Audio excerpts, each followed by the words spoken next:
यूं ही नहीं मिलती राहों को मंजिल, एक जुनून सा दिल में जगाना पड़ता है।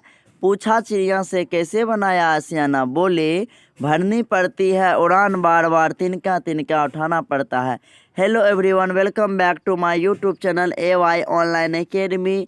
आज के इस वीडियो में हम क्लास 10th और 12th दोनों के लिए हिंदी ग्रामर के बहुत ही महत्वपूर्ण चैप्टर संज्ञा के ऑब्जेक्टिव क्वेश्चंस को देखेंगे, जो आपके बिहार बोर्ड एग्ज़ाम 2023 के लिए रामबाण साबित होगा।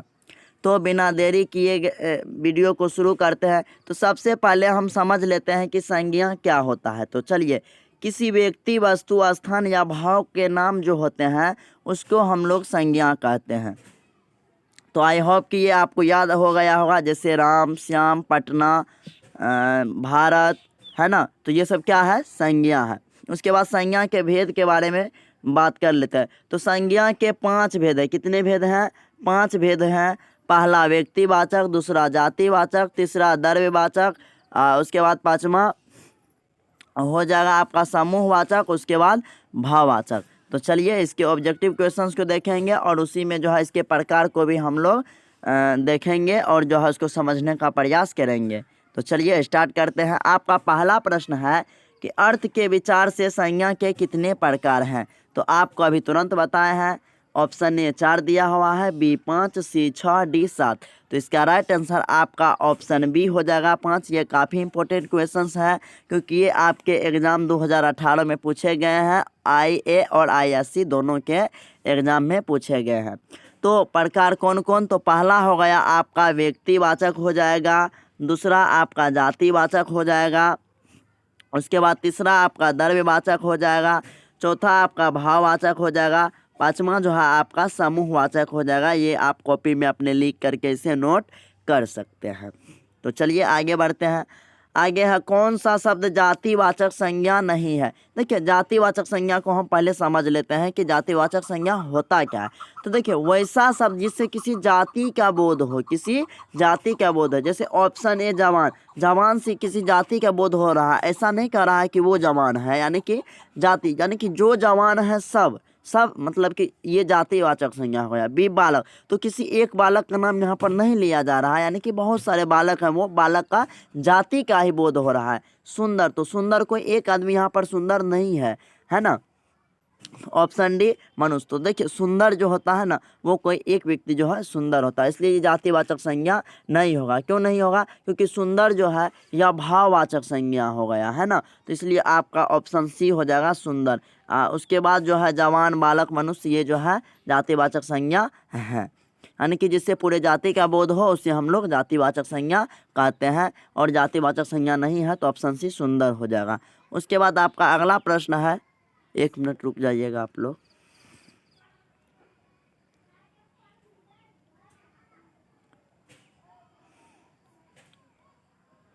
चलिए स्टार्ट करते हैं। उसके बाद आपका अगला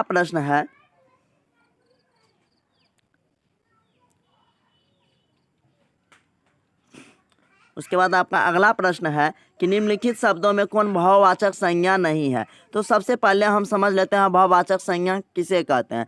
तो वैसा शब्द जिससे किसी व्यक्ति के गुण के बारे में पता चले कि वो बूढ़ा है, अच्छा है, खराब है, यानी कि किसी के गुण के बारे में पता चले, उसे हम जो है भाववाचक संज्ञा कहते हैं। आपके ऑप्शन है ए मानवता, ऑप्शन बी सहायता, सी जीवन, डी परिवार। तो इसका राइट आंसर जो हो जाएगा वो आपका ऑप्शन डी हो जाएगा परिवार। परिवार जो है भाववाचक संज्ञा नहीं है। उसके बाद ए मानवता गुण को दर्शा रहा है, बी सहायता भी गुण को दर्शाता है, जी सी जीवन भी गुण है एक है, ठीक। परिवार जो है ये आपका भाववाचक संज्ञा नहीं है। उसके बाद आपका अगला प्रश्न है कि सच्चारित्रता किस मूल शब्द से बना है। तो इसका राइट आंसर आपका ऑप्शन बी हो जाएगा चरित्र। उसके बाद आपका अगला प्रश्न है कि नेताजी भाषण दे चुके हैं, नेताजी किस संज्ञा का उदाहरण है। आपके ऑप्शन है ए जातिवाचक, बी भाववाचक, सी समूहवाचक, डी व्यक्तिवाचक। तो इसका राइट आंसर जो हो जाएगा वो आपका ऑप्शन ए हो जाएगा जातिवाचक। क्यों? क्योंकि यहाँ पर नेताजी भाषण दे चुके हैं, यानी कि अब कितने नेताजी भाषण दे चुके हैं इसी का नाम मतलब कि पर्सनली नहीं लिया जा रहा है ना। तो नेताजी यहाँ पर जातिवाचक संज्ञा, बहुत सारे नेता हो सकते हैं, है ना। उसके बाद आपका अगला प्रश्न है कि टिकना शब्द का भाववाचक होगा। तो ऑप्शन ए टिकाऊ, बी टिकावट, सी टिकाऊ, डी टिकनाई। तो इसका राइट आंसर आपका ऑप्शन जो है सी हो जाएगा, टिकाऊ। उसके बाद आपका अगला प्रश्न है कि निम्नलिखित शब्दों में से कौन शब्द संज्ञा है। ऑप्शन ए क्रोध, बी क्रोध, सी क्रोधित, डी क्रोधित। तो इसका राइट आंसर आपका ऑप्शन डी हो जाएगा, क्रोधित। उसके बाद आपका अगला प्रश्न है कि इनमें से भाववाचक संज्ञा नहीं है। ऑप्शन ए हिमालय, बी जीत, सी गुनी, डी रोना। तो इसका राइट आंसर आपका ऑप्शन ए हो जाएगा, हिमालय। हिमालय जो है भाववाचक संज्ञा नहीं है। बाद बाकी जीत, गुनी, रोना ये सब क्या है, गुण को दर्शा रहा है, तो ये भाववाचक संज्ञा होगा। उसके बाद आपका अगला प्रश्न है कि डॉक्टर राजेंद्र प्रसाद को देश रत्न कहा जाता है। रेखांकित शब्द कौन सी संज्ञा है। ऑप्शन ए जातिवाचक, बी द्रव्यवाचक, सी व्यक्तिवाचक, डी भाववाचक। तो यहाँ पर देखिए देश रत्न को जो है रेखांकित किया गया है। तो इसका राइट आंसर जो हो जाएगा आपका ऑप्शन सी हो जाएगा, व्यक्तिवाचक संज्ञा। क्यों? क्योंकि यहाँ पर पर्सनली डॉक्टर राजेंद्र प्रसाद को जो है देश रत्न कहा जाता है, इसलिए इसका राइट आंसर आपका ऑप्शन सी हो जाएगा, व्यक्तिवाचक। यानी कि व्यक्तिवाचक संज्ञा कहते हैं कि इसको भी समझ लीजिए। तो जब किसी खास व्यक्ति, वस्तु, स्थान या भाव का मतलब कि साथ उसका जो है संबंध जोड़ा जाए तो उसे हम लोग जो है व्यक्तिवाचक संज्ञा कहते हैं। उसके बाद आपका अगला प्रश्न है कि जातिवाचक संज्ञा बताएं। ऑप्शन ए लड़का, बी सेना, सी श्याम, डी दुख। तो देखिए यहाँ पर ऑप्शन ए हो जाएगा इसका राइट आंसर, लड़का। लड़का से जो है जाति का पूरा लड़का जाति का बोध हो रहा है। श्याम, सुमोद, मतलब जो भी होता है, जो भी नाम है तो वो क्या मतलब कि जो है लड़का है ना। तो लड़का जाति का पूरा बोध हो रहा है, किसी पर्सनली का नाम यहाँ पर नहीं लिया जा रहा है, इसलिए इसका राइट आंसर आपका ऑप्शन नहीं हो जाएगा। सोना का भाववाचक शब्द होगा, तो इसका राइट आंसर आपका ऑप्शन बी हो जाएगा, शयन। उसके बाद है निम्नलिखित में भाववाचक संज्ञा कौन सी है। तो इसका राइट आंसर आपका ऑप्शन ए हो जाएगा, शत्रुता। शत्रुता जो है भाववाचक संज्ञा नहीं है। उसके बाद आपका अगला प्रश्न है कि निम्नलिखित में से कौन सा शब्द जातिवाचक संज्ञा नहीं है। तो इसका राइट आंसर आपका ऑप्शन ए है, पूजा, बी भूल, सी चुनाव, डी ये सभी। तो इसका राइट आंसर आपका ऑप्शन डी हो जाएगा, ये सभी। उसके बाद आपका अगला प्रश्न है कि निम्नलिखित में संज्ञा विशेषण जोड़ी में कौन सा सही नहीं है। विष विशेला, बी पिता या पैतृक, सी आदि आदिम, डी प्रांत प्रांतिक। तो इसमें कौन सही नहीं है। तो देखिए प्रांत का प्रांतिक ये सही नहीं है। उसके बाद विष विशेला, पिता पैतृक, आदि आदाम ये जो है सही है। उसके बाद आपका अगला प्रश्न है कि पंत जी छायावादी कवियों में महान थे। रेखांकित शब्द का संज्ञा बताएं। इसका राइट आंसर आपका ऑप्शन सी हो जाएगा, व्यक्तिवाचक, क्योंकि यहाँ पर किसी एक खास व्यक्ति को छायावादी कवि कहा जाता है। उसके बाद आपका अगला प्रश्न है कि जटिल विशेषण के लिए निम्नलिखित में से उपयुक्त संज्ञा होगी। तो इसका राइट आंसर आपका ऑप्शन सी हो जाएगा, समस्या। उसके बाद आपका अगला प्रश्न है कि निम्नलिखित में से कौन सा शब्द व्यक्तिवाचक संज्ञा नहीं है। तो इसका राइट आंसर आपका ऑप्शन डी हो जाएगा, आदमी, क्योंकि आदमी जो है किसी खास नाम नहीं है, आदमी का नाम नहीं लिया जा रहा है, पूरे आदमी जाति का बोध हो रहा है यहाँ पर, इसलिए इसका राइट आंसर आपका ऑप्शन डी हो जाएगा। उसके बाद आपका अगला प्रश्न है कि मिठास शब्द है। मिठास शब्द है तो ये इसका राइट आंसर आपका ऑप्शन सी हो जाएगा, भाववाचक। उसके बाद आपका अगला प्रश्न है कि गांधी जी को हम राष्ट्रीयता कहते हैं। रेखांकित शब्द का संज्ञा बताएं। राष्ट्रीयता नहीं, राष्ट्रपिता कहते हैं। यहाँ पर मिस्टेक कर दिया है, राष्ट्रपति नहीं राष्ट्रपिता इसको हम जो है कहते हैं, राष्ट्रपिता कहते हैं, ठीक। उसके बाद आपका अगला प्रश्न है तो ये जो हो जाएगा राष्ट्रपिता, यह व्यक्तिवाचक संज्ञा हो जाएगा। इसका राइट आंसर आपका ऑप्शन बी। महात्मा शब्द है तो इसका राइट आंसर हो जाएगा आपका ऑप्शन डी, भाववाचक। वस्तुओं के नाम को क्या कहते हैं, तो संज्ञा कहते हैं। इसका राइट आंसर आपका ऑप्शन ए हो जाएगा। उसके बाद आपका अगला प्रश्न है कि नाप तोल का बोध कराने वाले शब्द को क्या कहते हैं। तो आपको बता दे कि नाप तोल का जो बोध कराता है जो शब्द, उसको हम कहते हैं द्रव्यवाचक संज्ञा। जैसे चीनी, चावल, गेहूं हो गया, ये सब क्या है, द्रव्यवाचक संज्ञा है, क्योंकि इन्हें हम जो है नाप सकते हैं, है ना। उसके बाद आपका अगला प्रश्न है कि निम्नलिखित शब्दों में से द्रव्यवाचक संज्ञा नहीं है। आपका ऑप्शन है ए सोना, बी चांदी, सी तेल, डी आटा। तो इसका राइट आंसर जो हो जाएगा वो आपका ऑप्शन डी हो जाएगा, आटा। आटा को जो है हम द्रव्यवाचक संज्ञा नहीं कह सकते हैं। उसके बाद आपका अगला प्रश्न है कि निम्नलिखित शब्दों में समूहवाचक संज्ञा है। ऑप्शन ए है सभा, बी मानवता, सी आदमी, डी चावल। इसका राइट आंसर हो रहा आ जाएगा आपका ऑप्शन ए सभा, क्योंकि सभा से जो है किसी समूह का बोध हो रहा है। उसके बाद आपका अगला प्रश्न है कि जिस संज्ञा से एक ही वस्तु का बोध होता है उसे कहते हैं, तो उसे कहते हैं हम व्यक्तिवाचक संज्ञा, और व्यक्तिवाचक संज्ञा आपका ऑप्शन ए में है, तो इसका राइट आंसर आपका ऑप्शन ए हो जाएगा। उसके बाद आपका अगला प्रश्न है कि भाववाचक संज्ञा का उदाहरण नहीं है। ऑप्शन ए ताजमहल, बी सुंदरता, सी शत्रुता, डी अच्छाई। तो देखिए शत्रुता, सुंदरता, अच्छाई ये सब क्या है, भाववाचक संज्ञा का उदाहरण है। लेकिन आपका ये जो ऑप्शन है ए ताजमहल, ये जो है नहीं है। क्यों नहीं है? क्योंकि भाववाचक संज्ञा ये नहीं है, इसलिए इसका राइट आंसर आपका ऑप्शन ए हो जाएगा।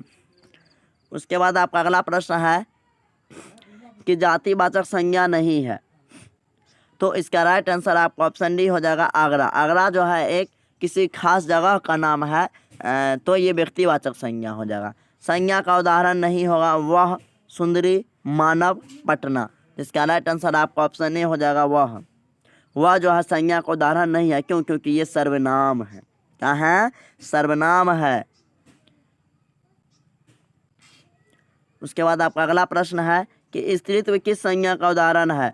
ऑप्शन ए व्यक्तिवाचक, बी जातिवाचक, सी समूहवाचक, डी भाववाचक। तो इसका राइट आंसर जो हो जाएगा वो आपका ऑप्शन डी हो जाएगा, स्त्रीत्व भाववाचक संज्ञा है। बुढ़ापा शब्द है तो बुढ़ापा पे भाववाचक संज्ञा है, और भाववाचक संज्ञा आपके ऑप्शन ए में है, तो इसलिए इसका राइट आंसर आपका ऑप्शन ए हो जाएगा। उसके बाद आपका अगला प्रश्न है कि हिंदी में शब्दों का लिंग निर्धारण होता है, तो ऑप्शन ए क्रिया के द्वारा, बी संज्ञा के द्वारा, सी कारक के द्वारा, डी सर्वनाम के द्वारा। तो आप लोग याद रखिएगा हिंदी में जो शब्दों का लिंग निर्धारण होता है वह संज्ञा के द्वारा ही होता है। उसके बाद आपका अगला प्रश्न है कि भाववाचक संज्ञा नहीं है। ऑप्शन ए लड़ाई, बी मिठाई, सी चतुराई, डी उतराई। तो इसका राइट आंसर आपका ऑप्शन बी हो जाएगा मिठाई। उसके बाद आपका अगला प्रश्न है कि व्यक्तिवाचक संज्ञा है। ऑप्शन ए यमुना, बी गाय, सी पहाड़, डी आम। तो इसका राइट आंसर आपका ऑप्शन ए हो जाएगा यमुना। यमुना जो है व्यक्तिवाचक संज्ञा है। गाय भी विभिन्न प्रकार के होते हैं, इससे पूरा जाति का बोध हो रहा है। जातिवाचक संज्ञा है, तो इसका राइट आंसर आपका ऑप्शन सी हो जाएगा लड़का। लड़का से पूरे लड़का जाति का बोध हो रहा है। उसके बाद वस्तु, स्थान, भाव या विचार के द्योतक शब्द को क्या कहते हैं, तो इसका राइट आंसर आपका ऑप्शन ए हो जाएगा संज्ञा, क्योंकि संज्ञा ही इसे कहते हैं। उसके बाद आपका अगला प्रश्न है कि निम्नलिखित शब्दों में जातिवाचक संज्ञा नहीं है, तो इसका राइट आंसर आपका ऑप्शन डी हो जाएगा आगरा। उसके बाद आपका अगला प्रश्न है कि अर्थ के विचार से संज्ञा के कितने प्रकार हैं, तो इसका राइट आंसर आपका ऑप्शन जो है बी हो जाएगा 5 बता दिए हैं कि अर्थ के अनुसार जो है संज्ञा के कितने प्रकार हैं, तो 5 है। और 5 प्रकार कौन कौन है ये भी बता दिए हैं, तो उसका कमेंट आप लोग ज़रूर दीजिएगा। उसके बाद आपका अगला प्रश्न है कि निम्नलिखित में से कौन सा शब्द जातिवाचक संज्ञा है। ऑप्शन ए शहर, बी साकेत, सी दिल्ली, डी नीलम। तो जातिवाचक संज्ञा है कौन सा शब्द, तो इसका राइट आंसर आपका ऑप्शन ए हो जाएगा शहर, क्योंकि यहाँ पर किसी एक खास शहर का नाम नहीं लिया जा रहा बल्कि पूरे जाति का नाम लिया जा रहा है, इसलिए इसका राइट आंसर आपका ऑप्शन ए हो जाएगा शहर। उसके बाद स्त्रीत्व शब्द में कौन सी संज्ञा है, तो इसका राइट आंसर आपका ऑप्शन सी हो जाएगा भाववाचक। उसके बाद आपका लास्ट प्रश्न है कि निम्नलिखित शब्दों में से कौन सा शब्द व्यक्तिवाचक संज्ञा नहीं है, तो इसका राइट आंसर आपका ऑप्शन जो है देखिए ऑप्शन ए में है रवि, बी हिमालय, सी गंगा, डी आदमी। तो यहाँ पर देखिए रवि जो है व्यक्तिवाचक संज्ञा है, हिमालय भी एक व्यक्तिवाचक संज्ञा है, किसी एक खास नदी का नाम लिया जा रहा है, गंगा भी एक नदी का नाम है खास नदी का, तो ये भी हो जाएगा। लेकिन आदमी जो है यह व्यक्तिवाचक संज्ञा नहीं है, क्योंकि इससे पूरे जाति का बोध हो जाता है। तो ये आपके अंतिम प्रश्न थे। तो आई होप कि ये वीडियो आपको बहुत ही अच्छी लगी होगी और बहुत ही हेल्पफुल लगी होगी, चाहे आप 10th या 12th में पढ़ते हैं तो दोनों के लिए ये वीडियो मतलब कि खास है। तो अगर वीडियो आपको अच्छी लगी तो वीडियो को आप लाइक, उसके बाद इसको कर दीजिएगा शेयर, उसके बाद इस वीडियो पे कमेंट कर दीजिएगा, जिससे कि हमें मोटिवेशन मिले और हमें वीडियो बनाने की प्रेरणा मिले। ठीक, और साथ ही हमारे चैनल को सब्सक्राइब ज़रूर कीजिएगा। Thanks for watching.